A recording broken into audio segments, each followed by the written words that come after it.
एक आम पायलट जिसकी सैलरी से मुश्किल से सिर्फ घर चलाता है, वो अचानक एक रात अपने घर पैसों से भरे ढेर सारे बैग लेकर आता है। इतने सारे नोट देखकर वह बुरी तरह परेशान हो जाता है, क्योंकि उसके पूरे घर में अब पैसा रखने के लिए रत्ती भर भी जगह नहीं बची है। यहाँ तक कि जब वह इन पैसों को जमीन में दबाने की सोचता है, तो जहाँ भी गड्ढा खोदता है, वहाँ पहले से ही छुपा कर रखा गया पुराना पैसा निकल आता है। थक हार कर बैरी जब नोटों से भरे बैग्स को घोड़ों के तबेले में छुपाने के लिए दरवाजा खोलता है, तो अंदर से नोटों का पूरा ढेर उसके ऊपर ही गिर जाता है और चारों तरफ पैसे ही पैसे बिखर जाते हैं। लेकिन बैरी की जिंदगी हमेशा से ऐसी नहीं थी। कुछ साल पहले वह एक साधारण कमर्शियल एयरलाइन में कैप्टन हुआ करता था, जिसकी एक बेहद खूबसूरत गर्लफ्रेंड थी और वह अपनी सामान्य जिंदगी में बेहद खुश था। उसे लगता था कि उसका आने वाला कल भी इसी तरह शांति से बीतेगा, पर तभी उसकी जिंदगी में एक बड़ा मोड़ आता है। एक शाम जब वह होटल के कमरे में आराम कर रहा था, तब मोंटी नाम का एक रहस्यमयी दाढ़ी वाला शख्स उससे मिलने आता है और बैरी को सिगार की अवैध तस्करी के आरोप में ब्लैकमेल करने लगता है। बैरी बुरी तरह घबरा जाता है, क्योंकि अगर यह बात सामने आई तो उसका पायलट का लाइसेंस हमेशा के लिए रद्द हो जाएगा और उसका करियर खत्म हो जाएगा। बैरी को डरा हुआ देखकर मोंटी खुलासा करता है कि वह असल में एक CIA एजेंट है और वह उसे नुकसान नहीं पहुंचाना चाहता, बल्कि अपनी टीम में शामिल करना चाहता है। इसके बाद मोंटी उसे एक गुप्त हैंगर में ले जाता है, जहां उस समय का सबसे आधुनिक और बेहद तेज रफ्तार 2 इंजनों वाला प्लेन खड़ा था। इस शानदार विमान को देखकर बैरी की आंखें चमक उठती हैं और वह उसकी तरफ आकर्षित हो जाता है। मोंटी उसे अपना मुख्य मिशन समझाता है कि बैरी को इस विशेष विमान को सेंट्रल अमेरिका के प्रतिबंधित और दुश्मन देशों के हवाई क्षेत्र में बहुत नीची उड़ान पर उड़ाना होगा, ताकि वहां की खुफिया मिलिट्री तस्वीरें ली जा सकें। चूंकि यह एक पूरी तरह से गुप्त ऑपरेशन, बैरी को उस वक्त खतरों की कोई परवाह नहीं थी। वह बस उस बेहतरीन जहाज को उड़ाने के लिए बेताब था और मोंटी के कहने पर तुरंत उसकी टेस्ट ड्राइव के लिए तैयार हो गया। घर लौटकर उसने लूसी से केवल इतना कहा कि वह अपनी मौजूदा सुरक्षित नौकरी छोड़ रहा है, क्योंकि उसे एक नई कंपनी से बहुत बड़ा ऑफर मिला है। लेकिन उसने असल मिशन का कोई जिक्र नहीं किया, जिससे लूसी को काफी हैरानी हुई। अपने नए सफर की शुरुआत करने के लिए बैरी एक रात फ्लाइट के दौरान अचानक कॉकपिट छोड़कर गायब हो गया और मोंटी के CIA नेटवर्क का हिस्सा बन गया। अब वह लगातार सेंट्रल अमेरिका के सबसे खतरनाक इलाकों में बेहद कम ऊंचाई पर प्लेन उड़ाकर खुफिया तस्वीरें लाने लगा और धीरे धीरे उसे इस जानलेवा काम में मजा आने लगा। मोंटी के सीनियर अधिकारी बैरी के काम और उसकी लाई तस्वीरों की खूब तारीफ करते थे, लेकिन इस बेहद जोखिम भरे काम के बदले बैरी को जो फिक्स सैलरी मिल रही थी, उससे उसका गुजारा मुश्किल हो रहा था। इस बीच बैरी और लूसी की शादी हो चुकी थी और उनकी एक छोटी बेटी भी थी, जिससे घर के खर्चे बढ़ गए थे। बैरी ने मोंटी से पैसों को लेकर बात की, लेकिन CIA की तरफ से उसे कोई अतिरिक्त आर्थिक मदद नहीं मिली, बल्कि उसे पनामा का एक नया और मुश्किल मिशन सौंप दिया गया। बैरी अब इन सब कामों में माहिर हो चुका था, इसलिए उसने पनामा के काम को भी बेहद आसानी से अंजाम दे दिया। समय बीतता गया और साल 1980 की शुरुआत हो गई। एक बार जब बैरी अपने विमान में ईंधन भरने के लिए कोलंबिया में रुका, तो अचानक 3 हथियारबंद गुंडे उसे ढूंढते हुए वहां आ धमके। बंदूक की नोक पर वे बैरी को जबरन अपनी गाड़ी में बैठाकर एक अज्ञात और सुरक्षित बेस पर ले गए, जहां बैरी की मुलाकात कुख्यात ड्रग माफिया पाब्लो एस्कोबार से हुई। पाब्लो बैरी की असली पहचान और CIA के लिए ली जाने वाली खुफिया तस्वीरों के बारे में सब कुछ जानता था। यह सुनकर बैरी के होश उड़ गए और वह खुद को बचाने के लिए सफाई देने लगा कि वह केवल एक सामान्य प्राइवेट कंपनी के लिए काम करता है। लेकिन पाब्लो उसकी बातें सुनकर हंसने लगा। पाब्लो ने बैरी को भरोसा दिलाया कि वह उसे कोई नुकसान नहीं पहुंचाएगा, बल्कि वह चाहता है कि बैरी अमेरिका में उसके लिए ड्रग्स की स्मगलिंग करे। इसके बाद पाब्लो उसे अपने विशाल फार्म हाउस पर ले गया और समझाया कि माल को सुरक्षित पहुंचाना कितना कठिन काम है, जिसके लिए उन्हें बैरी जैसे कुशल पायलट की जरूरत है। पाब्लो ने प्रस्ताव रखा कि हर सफल डिलीवरी के बदले वह बैरी को प्रति किलोग्राम के हिसाब से $2000 देगा, जो CIA की सैलरी से कहीं ज्यादा था। बैरी इस भारी भरकम रकम को सुनकर तुरंत तैयार हो गया, लेकिन जब उसने पाब्लो के पूरे सिस्टम और वहां के गुप्त रनवे को देखा, तो उसे समझ आया कि असली समस्या कहां है, क्योंकि वह रनवे बेहद छोटा था, जहां से उड़ान भरना किसी भी आम पायलट के लिए लगभग नामुमकिन था। यह देखकर बैरी ने पाब्लो से कहा कि तुम्हारे पास पैसों की कोई कमी नहीं है, तो इस रनवे को थोड़ा लंबा क्यों नहीं करवा लेते। लेकिन अपनी सनक के लिए मशहूर पाब्लो ने साफ लहजे में कह दिया कि अगर काम करना है तो करो, वरना यहाँ से सीधे निकल जाओ, मुझे सुझाव देने की जरूरत नहीं है। पाब्लो की यह बात सीधे बैरी के आत्मसम्मान पर जाकर लगी। उसने मन ही मन फैसला कर लिया कि वह इसी छोटे रनवे से प्लेन को उड़ाकर दिखाएगा। बैरी ने पाब्लो के सामने अपनी शर्त रखते हुए कहा कि यह डिलीवरी उसके हिसाब से नहीं होगी। उसने पाब्लो को एक खुले मैदान वाली जगह बताई और कहा कि वह प्लेन को बिल्कुल नीचे ले जाकर सारा सामान वहीं गिरा देगा, जहां से पाब्लो के आदमी उसे आसानी से उठा सकते हैं। पाब्लो इस योजना के लिए मान गया और उसने तुरंत प्लेन में माल लोड करवाना शुरू कर दिया। जब जाने की तैयारी पूरी हुई, तो बैरी ने देखा कि पाब्लो का एक गनमैन पहले से ही पायलट की सीट पर बैठा हुआ है। बैरी ने पाब्लो को समझाते हुए कहा कि विमान में पहले से ही तय सीमा से ज्यादा वजन है, इसलिए यह प्लेन इससे ज्यादा भार सहन नहीं कर पाएगा और टेक ऑफ के समय क्रैश हो सकता है। बैरी की बात मानकर पाब्लो ने अपने आदमी को नीचे उतार दिया और विदाई के वक्त बैरी को गुड लक के तौर पर एक कीमती क्रॉस तोहफे में दिया। बैरी इस बात से बिल्कुल अनजान था कि उसके पीछे पाब्लो और उसके साथी इस बात पर सट्टा लगा रहे थे कि वह इस छोटे रनवे से जिंदा उड़ भी पाएगा या नहीं। बैरी ने अपनी पूरी कुशलता और समझदारी का इस्तेमाल करते हुए जैसे ही टेक ऑफ किया, भारी वजन के कारण प्लेन एक बार तो जमीन की तरफ झुका, लेकिन बैरी ने सूझबूझ से उसे संभालते हुए पेड़ों के बीच से सुरक्षित निकाल लिया। अमेरिकी हवाई क्षेत्र में प्रवेश करते ही बैरी का विमान मिलिट्री के रडार पर आ गया, लेकिन इस खतरे से बेखबर बैरी तेजी से अपनी ड्रॉपिंग लोकेशन की तरफ बढ़ता रहा। तय जगह पर पहुंचते ही उसने ऑटो पायलट बटन दबाया, नीचे का हैच खोला और सारा माल नीचे गिराकर अपनी पहली सफल ड्रग डिलीवरी पूरी की। अगली बार जब बैरी दोबारा कोलंबिया पहुंचा तो पाब्लो और उसके भाइयों ने उसका शानदार स्वागत किया और वादे के मुताबिक उसे भारी रकम से भरा बैग सौंप दिया। लेकिन बैरी इस कामयाबी का जश्न मना पाता, उससे पहले ही वहां सरकारी फौज ने धावा बोल दिया और पाब्लो के पूरे बंगले को घेर लिया। पाब्लो ने बैरी को अंदर ही छुपे रहने को कहा और खुद स्थिति संभालने बाहर निकल गया। बैरी ने अपनी जिंदगी में कभी इस तरह की भयंकर गोलीबारी और फौजी कार्रवाई नहीं देखी थी। वह पैसों का बैग उठाकर पाब्लो को ढूंढने बाहर निकला, लेकिन तभी फौज के जवानों ने बैरी सहित वहां मौजूद सभी लोगों को हिरासत में ले लिया। कुछ दिनों बाद पाब्लो और उसके रसूखदार साथियों को तो सबूतों के अभाव में छोड़ दिया गया, लेकिन विदेशी नागरिक होने के कारण केवल बैरी ही कोलंबिया की उस खतरनाक जेल में बंद रह गया। जब जेल की कोठरी में बंद बैरी बेहद असहाय और परेशान महसूस कर रहा था, तभी CIA एजेंट मोंटी अचानक उससे मिलने वहां पहुंचा। बैरी की हालत उस वक्त बहुत खराब थी। मारपीट की वजह से उसके चेहरे पर नीले निशान पड़ चुके थे और 2 दांत भी टूट चुके थे। मोंटी ने आकर उसे एक और बड़ा झटका दिया कि उस पर ड्रग्स की तस्करी का गंभीर आरोप लगा है और अगली सुबह ठीक 6 बजे पुलिस उसके घर पर छापेमारी करने वाली है। बैरी अपने परिवार को इस दलदल में नहीं घसीटना चाहता था, इसलिए वह मोंटी के सामने मदद के लिए गिड़गिड़ाने लगा। वह इस मदद के बदले बैरी के सामने एक नई शर्त रखी और बताया कि पास के एक देश में तख्ता पलट के बाद नई सरकार बनी है, जिसका वहां की जनता विरोध कर रही है। अमेरिकी सरकार चाहती है कि वहां के विद्रोहियों को गुप्त रूप से हथियार और पैसा पहुंचाया जाए, लेकिन इस पूरे मिशन में अमेरिका का नाम कहीं भी सामने नहीं आना चाहिए। मोंटी को इस बेहद गुप्त और अवैध काम के लिए बैरी जैसे ही एक निडर और मजबूर पायलट की जरूरत थी। मोंटी ने बैरी से कहा कि वह उसका क्रिमिनल रिकॉर्ड तो पूरी तरह साफ नहीं कर सकता, लेकिन गिरफ्तारी से बचने के लिए उसे तुरंत अपना शहर छोड़ना होगा। मोंटी ने उसे मीना नाम के एक छोटे और गुमनाम शहर में पहुंचने की सलाह दी। बैरी के पास इसके अलावा कोई दूसरा विकल्प नहीं था, इसलिए वह फौरन अपने घर पहुंचा और बिना कुछ बताए लूसी और अपनी बेटी को तुरंत बैग पैक करने के लिए कहा। बैरी की इस अचानक बदली हुई और अजीब हरकत से लूसी को गहरा शक हुआ और उसने बार बार सच जानने की कोशिश की, लेकिन बैरी इस स्थिति में नहीं था कि वह उसे कुछ भी समझा सके। उसने बस लूसी से खुद पर भरोसा रखने को कहा और सुबह होते ही पूरा परिवार सारा सामान समेटकर उस शहर से हमेशा के लिए निकल गया। वे तीनों मीना नाम के एक बेहद शांत और छोटे से कस्बे में पहुंचे, जिसकी आबादी महज 2000 लोगों की थी। मोंटी ने वहां उनके लिए एक पुराने और टूटे फूटे घर का इंतजाम किया हुआ था। अभी बैरी वहां पहुंचा ही था कि मोंटी भी उससे मिलने आ गया और उसने बैरी को एक ऐसा सरप्राइज दिया जिसकी बैरी ने कभी कल्पना भी नहीं की थी। मोंटी ने बैरी को लगभग 2000 एकड़ में फैला एक पूरा प्राइवेट एयरपोर्ट तोहफे में दे दिया, जहां मौजूद हर एक चीज अब आधिकारिक रूप से बैरी की थी। अपनी आंखों के सामने इतना बड़ा साम्राज्य देखकर बैरी को यकीन ही नहीं हो रहा था कि जो मोंटी पहले उसे मामूली पैसे दे रहा था, उसने आज उसे एक पूरे एयरपोर्ट का मालिक बना दिया था। मोंटी ने वहीं बैरी के सामने लकड़ी का एक बड़ा क्रेट खोला जो आधुनिक AK-47 राइफलों से ऊपर तक भरा हुआ था। मोंटी ने नया मिशन समझाते हुए कहा कि बैरी को अब ये सारे हथियार सुरक्षित तरीके से निकारागुआ देश के विद्रोहियों तक पहुंचाने होंगे। इस काम को आसान बनाने के लिए मोंटी ने उसे CIA का एक बेहद खुफिया नक्शा दिया, जिसमें अमेरिकी और विदेशी मिलिट्री के रडार और उनके ठिकानों की सटीक लोकेशन दर्ज थी। सिर्फ यही नहीं, मोंटी ने बैरी को ईमानदारी का भरोसा दिलाने के लिए नोटों से भरा वह बैग भी वापस सौंप दिया। अब बैरी के पास मोंटी के इस ऑफर को ठुकराने की कोई वजह नहीं बची थी। घर लौटकर बैरी को एहसास हुआ कि अब लूसी से कुछ भी छुपाना नामुमकिन है। लूसी उस वक्त गुस्से से लाल पीली हो रही थी।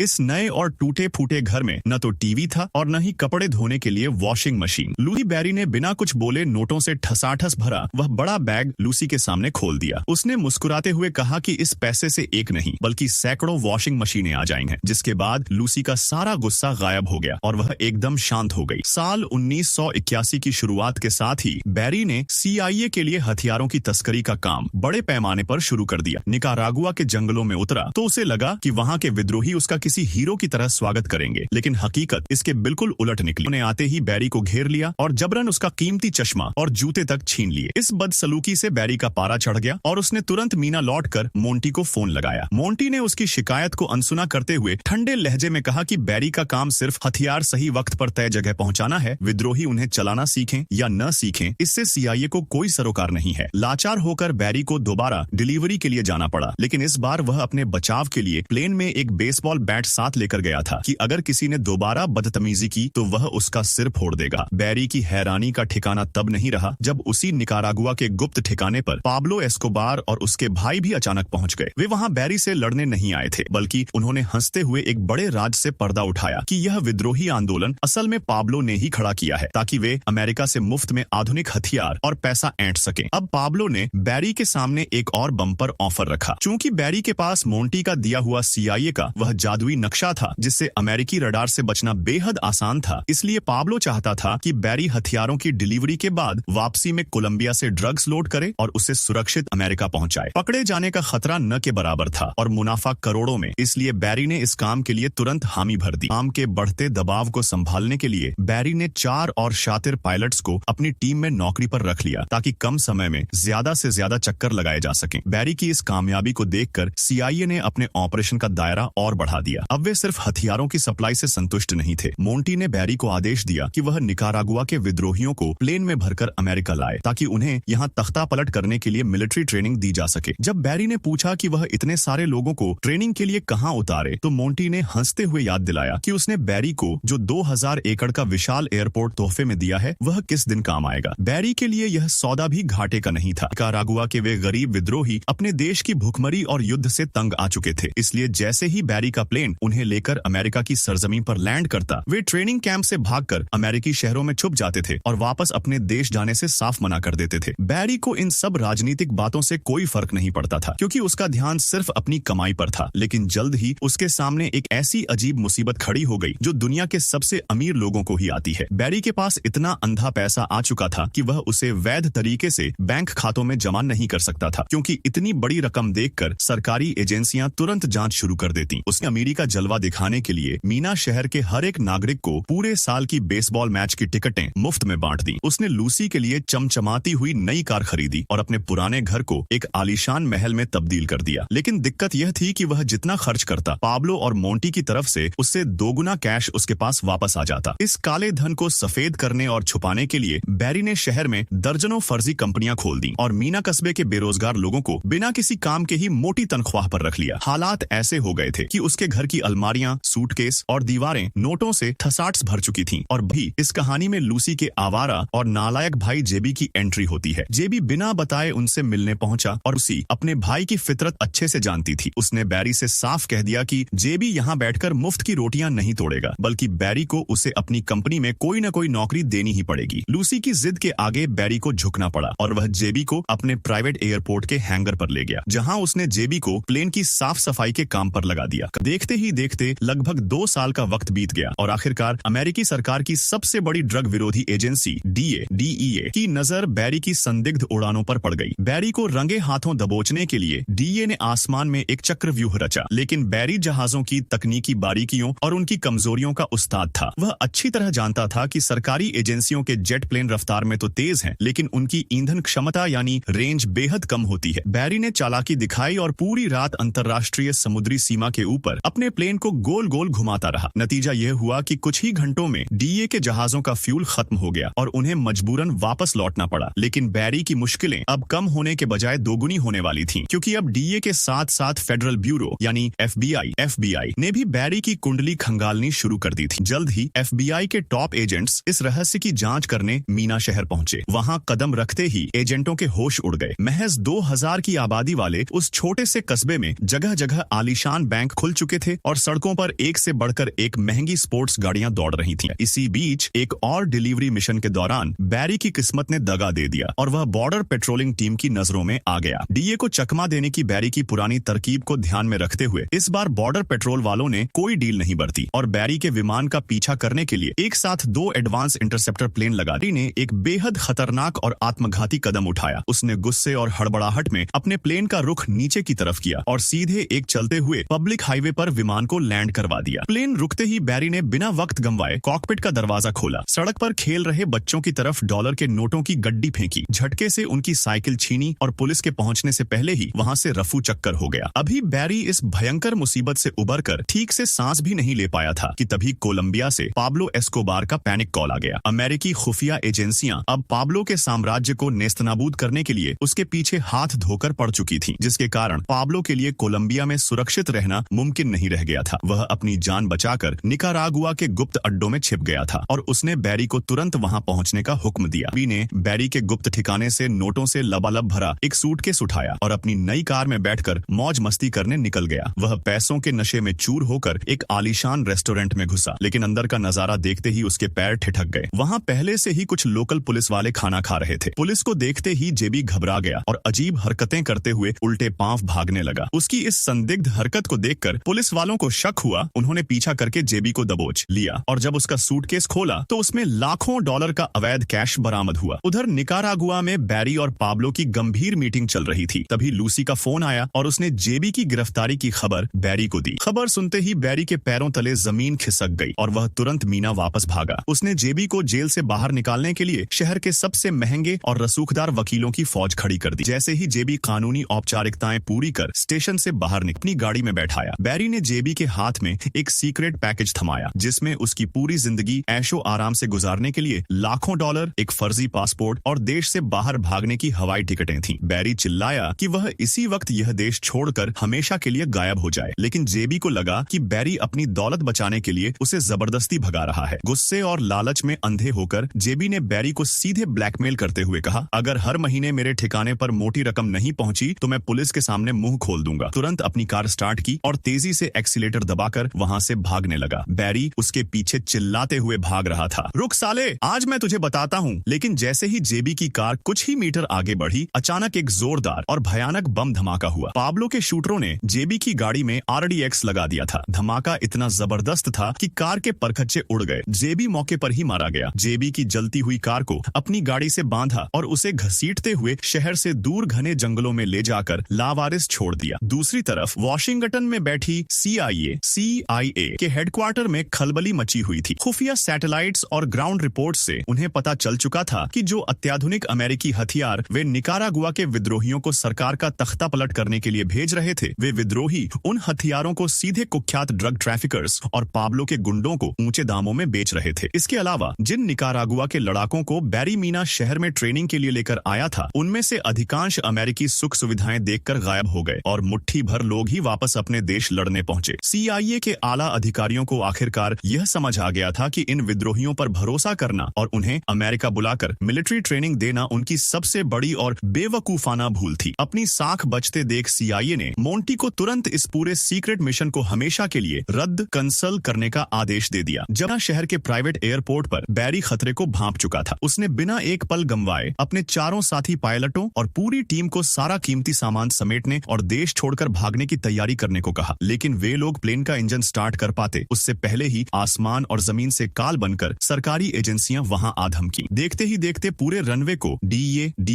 ATF, ATF, FBI और लोकल स्टेट पुलिस की दर्जनों गाड़ियों और बख्तरबंद गाड़ियों ने घेर लिया। अधिकारियों ने बैरी और उसकी पूरी टीम को बंदूकों की नोक पर घुटनों के बल बैठाया, हथकड़ियां लगाईं और सीधे स्टेट प्रोसिक्यूटर, मुख्य सरकारी वकील के दफ्तर ले गए ताकि बैरी को उसके गुनाहों के लिए उम्र कैद या मौत की सजा दिलवाई जा सके। दफ्तर के बंद कमरे में बैरी अपनी पुरानी आदत के मुताबिक अफसरों को खरीदने की नाकाम कोशिश करने लगा। वह चिल्लाया, अरे साहब, क्यों अपनी सरकारी नौकरी में सड़ रहे हो? मैं तुम सबकी पुश्तें बना दूंगा, 1-1 करोड़ रुपया दूंगा सबको। चलो मान जाओ, एक नहीं तुम सबको पूरे 10-10 करोड़ रुपए दूंगा। लेकिन कानून के रखवाले उसकी बातों पर हंस रहे थे। से ही बैरी कोर्ट परिसर से बाहर निकला। काले सूट और सनग्लासेस पहने 2 रोबीले सरकारी एजेंटों ने उसे दबोचा और बिना कुछ बोले एक काली SUV गाड़ी में बैठा लिए। लेकिन गाड़ी उसे किसी सुनसान जगह ले जाने के बजाय को सीधा वॉशिंगटन के व्हाइट हाउस ले जाया गया। अमेरिका के राष्ट्रपति के इस आलीशान और बेहद सुरक्षित दफ्तर में पहुंचकर बैरी की घबराहट चरम पर थी। वह समझ नहीं पा रहा था कि एक मामूली तस्कर को इतने बड़े VIP मुकाम पर क्यों लाया गया है। वहां उसकी मुलाकात CIA के डायरेक्टर और सेना के एक कर्नल से हुई। उन्होंने बैरी के सामने अपनी अंतिम और सबसे खतरनाक चाल चली। उन्होंने बताया कि अमेरिकी सरकार कोलंबियाई ड्रग कार्टेल का पूरी तरह सफाया करना चाहती है और इसके लिए बैरी को एक आखिरी बार पाब्लो एस्कोबार के पास जाना होगा। इस बार उसके प्लेन में खुफिया कैमरे फिट होंगे। मौत के इस सफर पर रवाना हो गया। रास्ते में उनका विमान एक बेहद भयानक और जानलेवा समुद्री तूफान में फंस गया, लेकिन अपनी बेहतरीन पायलट स्किल्स की बदौलत बैरी मौत के मुंह से निकलकर आखिरकार निकारागुआ के उस गुप्त मिलिट्री बेस पर लैंड कर गया। जैसे ही विमान का हैच खुला, पाब्लो के दर्जनों खूंखार सैनिक आधुनिक राइफलों की नाल बैरी की छाती पर टिकाकर खड़े हो गए। पेड़ों के पीछे से पाब्लो एस्कोबार निकला। उसने बैरी की तरफ देखा और अपने सैनिकों को कड़े लहजे में हुक्म दिया, देर मत करो, इस गद्दार को इसी वक्त यहीं पर गोली मार दो। बैरी डर के मारे कांपने लगा और अपनी आंखें बंद कर लीं, लेकिन अगले ही पल पाब्लो और उसके भाई जोर जोर से हंसने लगे। पाब्लो ने अपने गार्ड्स को बंदूकें नीचे करने का इशारा किया। दरअसल पाब्लो का अपने खास दोस्तों के साथ मजाक करने का यह एक बेहद खौफनाक और अलग ही तरीका था। जब माहौल थोड़ा शांत हुआ तो बैरी ने राहत की सांस ली और पाब्लो के आदमियों को CIA द्वारा भेजे गए हथियारों के बक्से सौंपना शुरू किया। इसी दौरान विमान के कॉकपिट में छिपे बैरी के असिस्टेंट ने चालाकी से खुफिया कैमरे का स्विच ऑन कर दिया। ऐतिहासिक कामयाबी से खुश होकर CIA के डायरेक्टर ने अपने हेडक्वार्टर में एक शानदार शैंपेन पार्टी रखी और बैरी के इस बेहद जांबाज मिशन की सराहना की। लेकिन बैरी इस राहत को ज्यादा दिनों तक भुला नहीं सका। लाइव टीवी प्रेस कॉन्फ्रेंस बुलाई। उन्होंने पाब्लो को बेनकाब करने के चक्कर में टीवी स्क्रीन पर वह खुफिया तस्वीर साफ साफ दिखा दी, जिसमें बैरी सील पाब्लो के ठीक बगल में खड़ा नजर आ रहा था। सरकार का मकसद पाब्लो के ड्रग नेटवर्क को दुनिया के सामने लाना था, लेकिन वे यह भूल गए कि पाब्लो के महल में भी टेलीविजन लगा हुआ था। जैसे ही पाब्लो ने टीवी पर बैरी का चेहरा देखा, उसका खून खौल उठा। उसे समझ आ गया कि जिस पायलट को उसने अपना भाई माना, उसी ने उसकी पीठ में छुरा घोंपा है। पाब्लो ने उसी वक्त अमेरिका में मौजूद अपने सबसे क्रूर हिटमैन शूटरों को बैरी की जान लेने के लिए रवाना कर दिया। कहानी का अंत यहीं पर नहीं थमा। सरकार ने खुद को इस पूरे विवाद से पाक साफ दिखाने के लिए बैरी से पूरी तरह पल्ला झाड़ लिया और उस पर अवैध अंतर्राष्ट्रीय ड्रग तस्करी के दर्जनों नए मुकदमे ठोक दिए। FBI और कोर्ट के आदेश पर बैरी का मीना शहर वाला 2000 एकड़ का एयरपोर्ट, आलीशान गाड़ियां और बैंकों में जमा सारा काला धन एक ही झटके में जब्त कर लिया गया। आसानी से जिंदा छोड़ने वाला नहीं है। अपनी जान बचाने के लिए बैरी एक खौफनाक और घुटन भरी जिंदगी जीने को मजबूर हो गया। वह हर रात एक नए और सस्ते मोटल होटल का कमरा बदलता, अपनी पहचान छुपाता और डर डर के साए में जीता रहा।